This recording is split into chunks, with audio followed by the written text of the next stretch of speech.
John Capso e nós vamos falar agora sobre o colapso financeiro americano. Meu amigo, parece que a coisa tá feia lá, né? Vocês lembram, alguns dias atrás, a gente fez um vídeo sobre a falência de duas firmas ligadas a empréstimos de carros ou setor automotivo para pessoas subprime, né? Principalmente imigrantes ilegais lá nos Estados Unidos. Você conseguir empréstimo nos Estados Unidos é muito fácil se você tem um histórico de crédito. Só que se você é um imigrante, você chega lá, você não tem um histórico de crédito, né? Então é difícil conseguir isso. Essa empresa se especializava exatamente nisso, de fazer empréstimo para carro lá nos Estados Unidos. Só que agora, com a perseguição do Trump contra os imigrantes, primeiro que está indo pouco imigrante para os Estados Unidos, depois que os imigrantes que estão lá não querem comprar carro nesse momento, né? Então as empresas quebraram. Só que agora parece que tem banco indo nessa também. Vamos entender essa história aqui. Essa notícia foi sugerida por Mega Raptor, Roubaram Meu Sabonete e várias outras pessoas. Obrigado aí ao pessoal que sugeriu notícias lá no nosso site, no visãolibertaria.com. E obrigado a você que está assistindo o nosso vídeo. Se você gosta do nosso conteúdo, por favor, deixa o seu like, se inscreva aqui no canal, né? Então tá aqui, ó. Qual que foi o problema, né? A Tricolor teve um problema, faliu. A First Brands é uma outra empresa que faliu também, como eu expliquei. Elas eram ligadas à questão de imigrantes e coisa e tal, vendiam muito para esse público, e o público imigrante nos Estados Unidos, quem não foi expulso, muita gente não está indo para lá, então diminuiu o fluxo de imigrantes para lá, e o pessoal que está lá meio que não quer fazer muita coisa nesse momento porque tem medo, né? Então as empresas tiveram problemas e tiveram que fechar. Só que era pior do que isso. Por quê? Porque descobriu-se depois que essas empresas estavam fazendo fraude. Por exemplo, a Tricolor, ela vendia, né, fazia o empréstimo de um carro, aí pegava esse empréstimo, vendia, fazia a securitização desse empréstimo, né? Porque tipicamente o pessoal imigrante é muito bom pagador. O cara tá chegando nos Estados Unidos, ele não vai querer arrumar confusão de ficar devendo dinheiro e coisa e tal. Então, geralmente o cara paga direitinho o empréstimo dele. Então vendia esse crédito desse empréstimo para outros bancos e coisa e tal.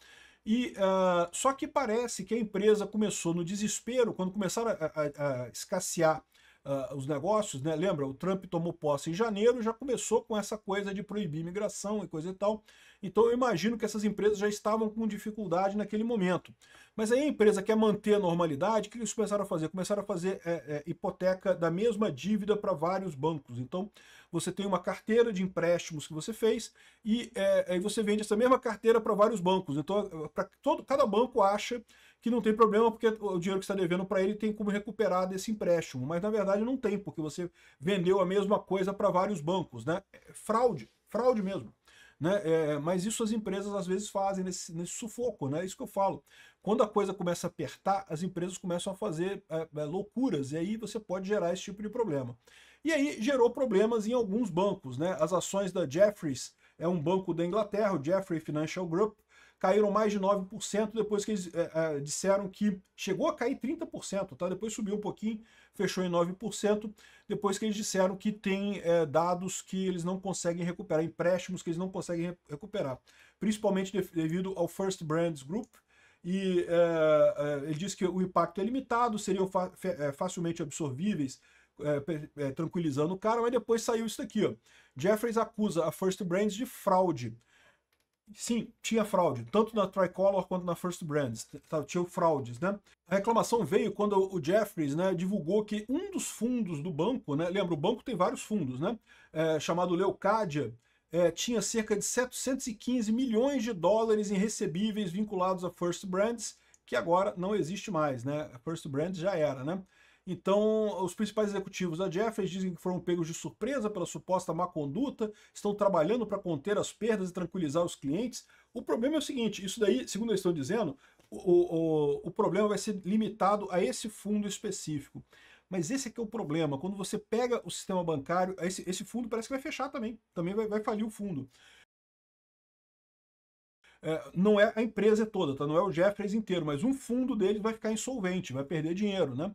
E aí que é o problema que eu falo com vocês, começa a ter esse risco de contaminação. Enquanto a empresa simples quebrando, quebrou a Tricolor, quebrou a First Brands, beleza, são empresas da área automobilística, ok, quebraram, é chato, é sempre ruim, né? Demite gente perde o emprego, aquela coisa toda. É sempre chato quando quebra uma empresa. Mas é localizada a coisa. Igual aqui no Brasil, quando quebrou as lojas americanas. Né? Não chegou a quebrar, né? Mas teve um prejuízo enorme, né? Demitiu um monte de gente, fechou um monte de loja, um monte de gente perdeu dinheiro e coisa e tal, mas é uma coisa contida ali naquele lugar. Quando você tem banco quebrando, a história muda, porque os bancos têm muito investimento cruzado, um banco investindo no fundo do outro. Então, quando quebra um banco, você nunca sabe quantos outros bancos podem ter problema. Então, essa surpresa do Jefferies, que, olha, eu descobri aqui que tem 715 milhões de dólares aqui, é um bocado de dinheiro, 715 milhões de dólares é uma boa grana, né? Que de repente eu descobri aqui que era tudo da First Brands e coisa e tal, e agora estão na merda, né? Então acabou caindo muito as ações da Jefferies, porque o pessoal fica com medo. Ah, beleza, ok, se for só isso, se parou por aqui, tá ok, mas e aí? Se tem mais empresas que estão nessa mesma situação, né? Se tem outras empresas que também estão fazendo esse tipo de fraude, você não pegou essa fraude, pode ser que tenham outras fraudes que você não pegou também. E aí, de repente, amanhã vai estar cheio de fraude aí, a coisa é muito mais séria do que tem. Então tá todo mundo preocupado nesse momento. E não foi só eles, tá? Teve também o banco Western Alliance, também tinha um bocado de dinheiro da First Brands, e também o Zions Bank, que também tinha dinheiro pra caramba com esse pessoal, e perdeu, né? Não tem jeito, a empresa faliu, já era, né? Aqui, o colapso do empréstimo de carro, né, da Tricolor, gerou uma série de problemas no setor de crédito privado, que é o que essas empresas faziam o crédito privado, emprestavam diretamente para essas empresas, né?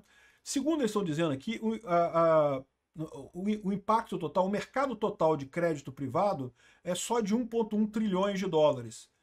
Ou seja, isso é o pior que pode ser, né? É muito pouca coisa perto dos bancos totais no mundo, que tem 29 trilhões de dólares em empréstimo. Mas, meu amigo, 1,1 trilhão de dólar é dinheiro pra caramba, tá? Dá pra quebrar muito banco por aí. E aí, como é que tu fica? E se o seu dinheiro tá nesse banco que quebrou, né? Então, se você gera um problema cada vez maior nisso daqui. Então, muita gente questionando essa questão. O que aconteceu com esse negócio de private credit, né? Foi justamente depois da crise de 2008 que ficou muito mais difícil você pegar dinheiro emprestado em grandes bancos lá nos Estados Unidos. Eles passaram a ter muito mais cuidado para emprestar dinheiro. Né? Vocês lembram, em 2008 teve a crise do subprime, que os bancos estavam emprestando um monte de dinheiro para o pessoal comprar imóvel lá nos Estados Unidos, sem que a pessoa tivesse de fato capacidade de pagar aquele empréstimo, né? E aí quando descobriram, teve a grande crise de 2008, do subprime, coisa e tal. Aí eles apertaram, restringiram os empréstimos, né? Ficou muito mais difícil você emprestar dinheiro ali. Só que aí o que aconteceu? Começou a criar essas firmas de empréstimo de crédito privado. Então, o pessoal está preocupado com isso daqui. A traição de confiança que abalou o Zions Bank e apavorou o Wall Street, né? O Zions Bank é mais um banco que está em dificuldade aqui também. O Zions Bank Corporation perdeu 1 bilhão de seu valor num único dia, na quinta-feira, depois de dizer que perdeu 60 milhões de dólares em empréstimos que foram feitos para empresas e que provavelmente não serão repagos. Então, se eles tiveram um prejuízo de 60 milhões de dólares, é menos que o Jefferies, mas ainda assim é um empréstimo, é uma coisa assim, considerável, né? E eles chegaram a perder 13% do valor de mercado do banco. E por quê? Porque o grande problema, como eu falei para vocês, é que justamente, como é que você sabe que é só isso? Se falhou com esse pessoal aí eu não sei se o caso deles foi com a Tricolor ou foi com a First Brands. E as outras empresas? Será que só tem essas duas empresas podres nos Estados Unidos, não tem nenhuma outra, né? Então a preocupação é essa. O pessoal nesse momento, se você pegar aqui, ó, várias ações, vários bancos caindo, as ações caindo bastante forte, porque o pessoal está com medo, não de... Esse caso, se for só a First Brands e a Tricolor, não tem muito problema, mas e aí? Se tiver mais coisa? Se tiver outras empresas nessa história, né? Então tá aqui o Jefferies também preocupando e coisa e tal. E estão falando também sobre as firmas de private equity, né? Que são empresas que justamente só pegam dinheiro emprestado, só pegam dinheiro com investidores para fazer empréstimos para outras empresas, que é um mercado muito grande lá nos Estados Unidos e que é vendido como coisa com alta segurança e que talvez não seja.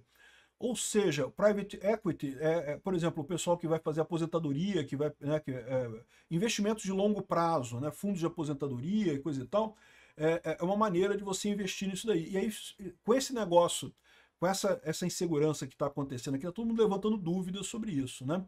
Enfim, vamos ver o que vai acontecer aí com o mercado americano, né? A gente teme uma crise muito grande. Como eu falo para vocês, uma crise no mercado americano, muita gente aqui no Brasil pode ter a tendência de falar, ih, ah lá, o Trump se fudeu, os americanos se fuderam e coisa e tal, mas se prepara, porque se tiver uma crise lá, a crise vem maior aqui, meu amigo. Os Estados Unidos dão um soluço, o Brasil entra em coma. Isso é tradicional em economia. né? O Brasil é muito mais sensível que os Estados Unidos. Os Estados Unidos, a gente está atrelado à economia americana, quer você queira, quer não queira. Então, se tiver uma grande crise lá nos Estados Unidos, a gente aqui no Brasil vai estar ferrado completamente. Torçam para que não tenha, que isso aqui acabe desse jeito mesmo. Ah, estão preocupados, né? Beleza, faliu as duas empresas, alguns bancos perderam valor, mas não chegou ainda a quebrar nenhum banco. Se começar a quebrar banco, meu amigo, aí a coisa vai ficar feia. Tomara que não aconteça isso, porque para o Brasil vai ser muito pior no final das contas, né? Aqui no Brasil, por mais que nossa economia seja independente, tem muita ligação com os Estados Unidos, vai ser muito pior. E mais do que isso, como o Lula deixou a economia brasileira numa situação muito delicada, muito frágil, né? Um chacoalhão desses lá de fora pode desandar a coisa completamente, né? Então, assim, se você torce para o Lula não se eleger no ano que vem, você pode torcer para essa crise vir, porque a crise feia... o Lula planejou de quebrar o Brasil em 2027. Né? Ele fez um monte de dívida agora para pagar em 2027 com aquela ideia de que, se ele for reeleito, ele já está reeleito, ele dá o jeito de pagar as dívidas depois, lá quebra o Brasil mais um pouquinho.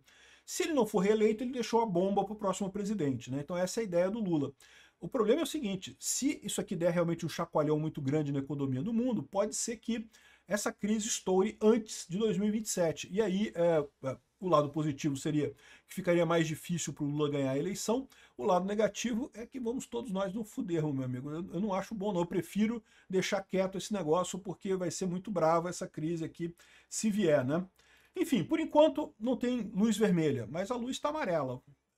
Tem que prestar atenção no que está acontecendo lá fora. Pode ser que a coisa piore muito rápido. Obrigado por assistir o vídeo até o final.